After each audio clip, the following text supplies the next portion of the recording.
Pax fala que Jesus não te faz feliz. Inteligência Limitada aproveita e convida ele para participar de um debate com o teólogo Vitor Fontana.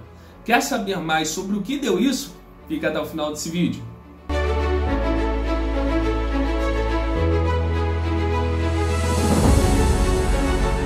Olá gente, vocês já me conhecem, eu sou o Igor e hoje nós estamos aqui no nosso canal Geração de Samuel para mais um episódio do quadro Análise Bíblica, em que eu, à luz da Bíblia e da teologia, analiso fatos, acontecimentos históricos e atuais para você aqui no nosso canal. Então vamos lá falar um pouco mais se Jesus te faz feliz ou não te faz feliz. Então tudo começou quando teve um corte de um podcast que viralizou do Pax falando que Jesus não te faz feliz, falando que ser crente é uma chatice, que você pode pecar, não pode pecar, você não pode fazer isso, você não pode fazer aquilo, que tudo é pecado. E, consequentemente, muitos teólogos, muitos cristãos começaram a debater, começaram a protestar, a reagir a esse vídeo. E esse vídeo acabou pulverizando ainda mais. E um deles, inclusive, foi o teólogo Vitor Fontana. E com isso, o Vilela, do Inteligência Limitada, chamou eles para participarem. Eu vou ver se eu coloco apenas um trecho, uma participação dos dois aí no debate. Deus criou um mundo originalmente bom. Tem um refrão no começo da Bíblia. E viu Deus que era bom, e viu Deus que era bom, e viu Deus que era bom, e viu Deus que era muito bom, tudo aquilo quanto ele havia feito. A gente ainda experimenta uma parte desse mundo bom. Minha filha outro dia estava maravilhada com a lua cheia. E aí ele disse para a humanidade o seguinte, olha só, tudo que é bom vocês já conhecem, vocês têm a opção de conhecer também aquilo que é mal, não façam. E a humanidade escolhe conhecer aquilo que é mal. O que acontece? A humanidade introduz a crueldade no mundo. E teologicamente a gente chama de pecado. E a história é a história de um Deus bom que, diante disso, ele diz o seguinte: não vou ficar de braços cruzados. Eu vou consertar um mundo que eu criei originalmente bom. E para fazer isso, eu vou entrar na história. E eu vou sofrer as marcas da crueldade concreta da humanidade. E vou começar a reconstruir esse mundo que eu criei, reconstruindo o corpo despedaçado do meu próprio filho. Ele fala assim: se você quiser, eu te reconstruo para você ajudar na reconstrução. Mas a pergunta que eu faço é: o evangelho que você ouviu é esse? O evangelho que é pregado na sua igreja é esse?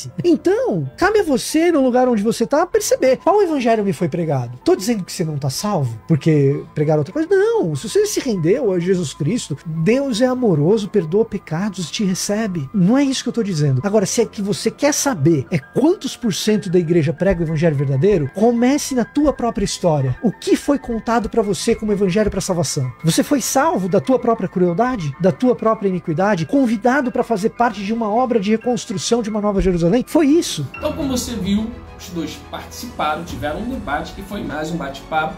Eu não achei um debate propriamente dito, mas que ambos expuseram suas ideias.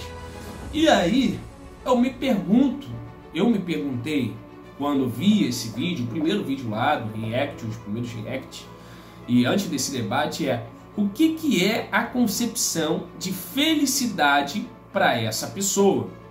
O que é? Jesus não te faz feliz. Jesus te faz feliz. Outros falaram que Jesus te faz feliz. Mas o que é felicidade para você? O que é felicidade?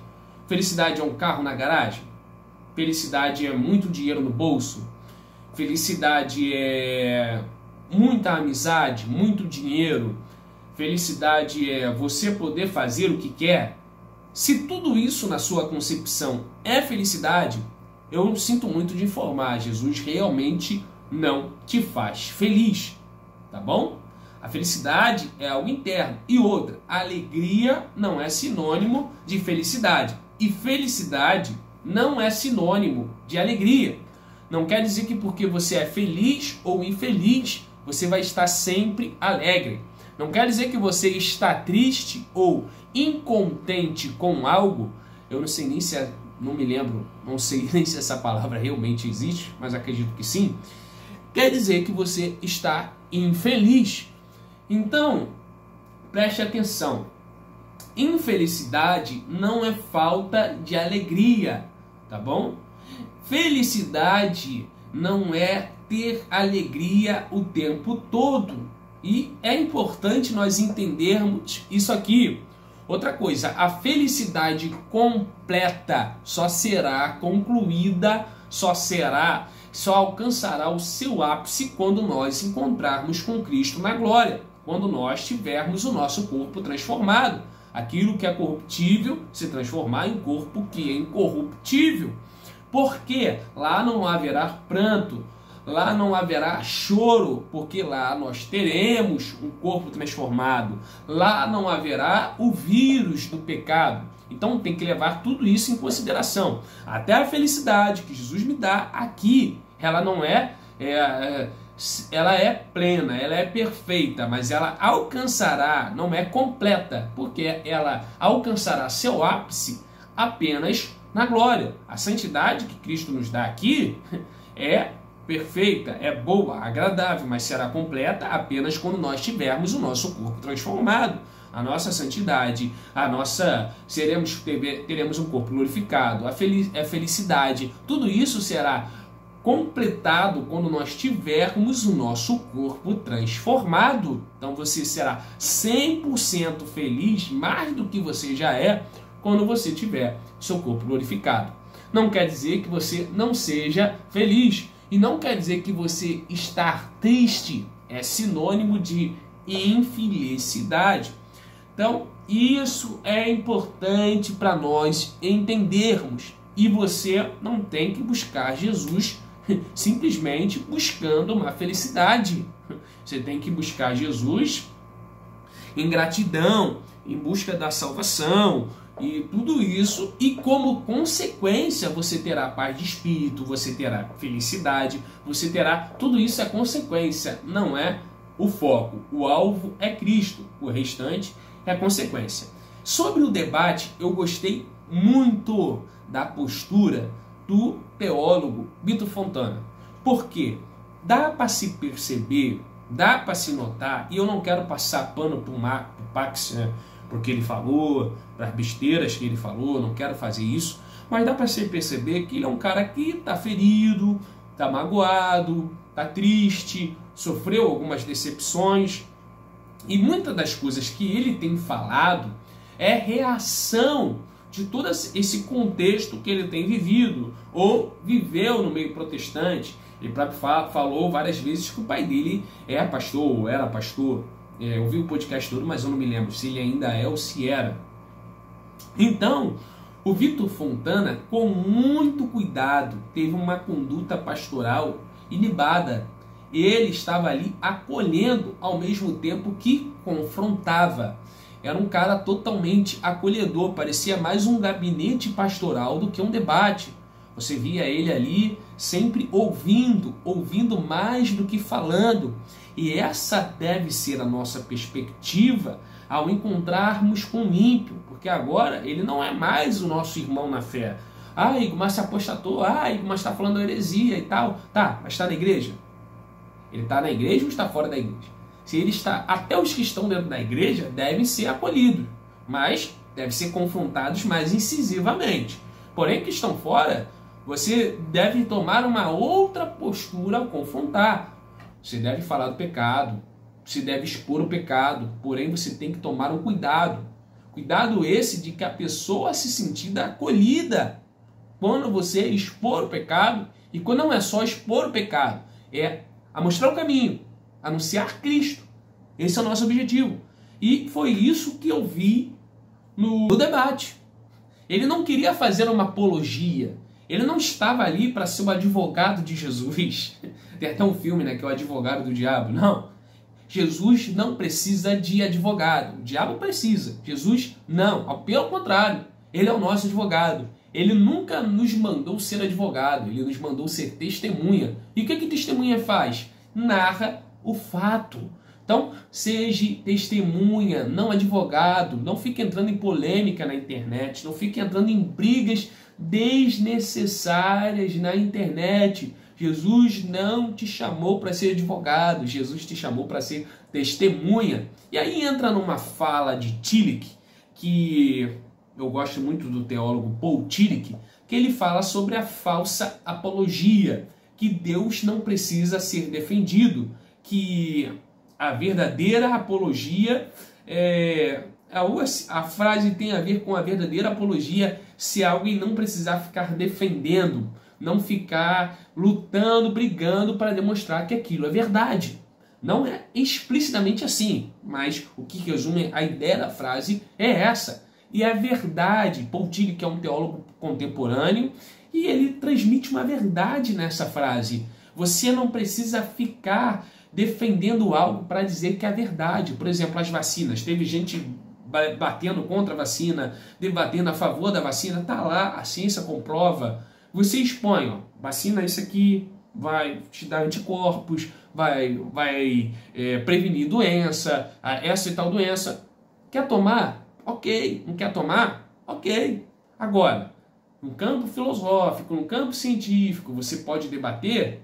Tranquilo, mas a partir do momento que os fatos já estão ali, já está comprovado, ainda mais algo que é fé, que não é só comprovar, é crer, é mais crer do que comprovar, então não precisa você ficar defendendo, sendo advogado de Cristo. A vida cristã e a pregação do Evangelho já bastam. Quer defender Cristo? Tem uma vida inibável, uma conduta ilibável. Quer defender Cristo? Vive em santidade. Quer defender Cristo? Fale a verdade, nada mais que a verdade. Quer defender Cristo? Acolhe. E aí, a gente entra em um outro ponto que eu queria falar aqui, que o Pax tem uma visão de Deus e Vitor Fontana, à luz das Escrituras, ele vai sempre tentar corrigir essa visão que ele tem de Deus, essa visão que ele tem de religião, porque muita gente que eu vi até debatendo ou gravando react contra o Pax, e eu já falei, eu não estou passando pano para ele, só que nós temos que também acordar um pouco. Muita gente que defendeu foi porque queria defender a sua religiosidade, e eu também não estou falando que religiosidade é ruim. É ruim, porque tem muita gente que associa a religiosidade com algo extremamente ruim. Você vai ter um nível de religiosidade. O que é ruim é quando a religiosidade vira o fanatismo. Até o cara que ele diz que não é religioso, mas se você tem uma fé, você é religioso. Agora, se essa religiosidade é levada ao extremismo, aí sim, você além de religioso, você é fanático. E aí que é o problema. Então o que o Vitor Fontana faz não é defender religião, não é defender religiosidade. Ele faz defender, nem defender, né? Expor a palavra dependendo do ponto de vista correto. O que ele faz o que ele defende no debate, que acaba não sendo debate, é a ortodoxia, a visão correta da palavra, a visão correta de Deus.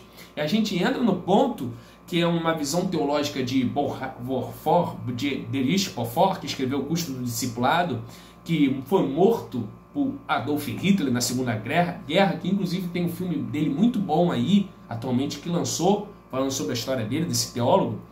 E ele tem um conceito de teológico, que também é um teólogo contemporâneo, chamado Deus das Lacunas. E cristianismo arreligioso. O que é o cristianismo arreligioso? É o cristianismo além da religião. Porque o cristianismo religioso, eu não estou falando que a religiosidade seja ruim, mas quando você foca apenas, se torna um ser 100% religioso, você acaba colocando um Deus nas lacunas. E ele fala sobre o Deus das lacunas, nesse conceito. O que é o Deus da lacuna? É o Deus de acordo com a sua visão. Você acredita, por exemplo, umas pessoas veem Deus como um camarada que é de direita. Outros veem Deus como um camarada de esquerda que defende o proletariado. Outros veem Deus como aquele que vai dar prosperidade. O cara que é do neopentecostal fala que o Deus é o cara que vai dar prosperidade, só o Jeová Jireh. O cara que ele prega só libertação, o Deus dele é o Deus da libertação. O cara que prega cura, o Deus dele é só o Deus da cura. Então, e hoje nas comunidades tem até tráfico, partido ou facção criminosa que está associada ao movimento evangélico e diz que está fazendo algo em prol de Cristo, em prol de Deus. Tem facção criminosa falando que é evangélica. Como que a gente pode chegar nesse ponto? Matar dizendo que está matando em nome de Deus. Isso é nada mais nada menos que um fanatismo. A gente critica muita gente lá do Oriente, quando eu vou falar o nome, mas estamos nos acabando, nos tornando iguais por causa desse cristianismo 100% religioso, desse Deus das lacunas. Estamos colocando Deus numa caixinha. Estamos moldando Deus a nosso bem-querer. E quando Deus critica a adoração por imagens, a adoração por esculturas, e a gente critica muitos católicos por isso, não é simplesmente a idolatria, não é só adorar Deus por uma imagem, por uma caneca, falar, não, Deus se parece com isso, não. É você querer nada mais, nada menos que adorar Deus de acordo com a sua vontade. É o Deus de acordo com a sua visão, é o Deus de acordo com o seu querer, é o Deus de acordo com o seu pensamento. Será que muita gente que ficou lá reagindo na internet, muita gente que ficou debatendo, batendo boca, ou muita gente que se estressa, muita gente que entra em polêmica, talvez não está defendendo um Deus de acordo com o seu pensamento, não Deus de acordo com os princípios bíblicos? Porque se você acredita num Deus verdadeiro, Deus genuíno, Deus está na Bíblia, não precisa ficar se estressando. Se está lá que Deus é verdadeiro, que Deus é justo, que Deus é perfeito, nada do que os outros falarem vai te afetar. Continue pregando o evangelho genuíno, continue falando a verdade, que a verdade em si já é libertadora. O que a gente precisa? Alcançar essas pessoas com a verdade e orar para que o Espírito Santo trabalhe nelas. É isso aí, se você quiser assistir, eu vou tentar deixar o link aí na descrição para você assistir. Comenta aqui o que você achou desse debate. Você já assistiu, não assistiu? Viu a questão do Pax lá? Qual é a sua opinião sobre isso? Igor, não concordo, eu discordo. Eu concordo até do que você falou, até certo ponto. Comenta aqui. Aqui você é livre para comentar. Nós queremos ver opiniões diferentes. Você sabia já sobre isso? Sobre o Deus das lacunas? Sobre a visão de apologia de Paul Tillich? Já conhecia Paul Tillich? Quer que eu faça um vídeo sobre ele? Comenta aqui embaixo. E se chegou até aqui, não vale sair sem se inscrever e deixar o seu like, hein? E se puder, compartilhe esse vídeo para alguém que você conhece. Deus abençoe sua vida, graça e paz.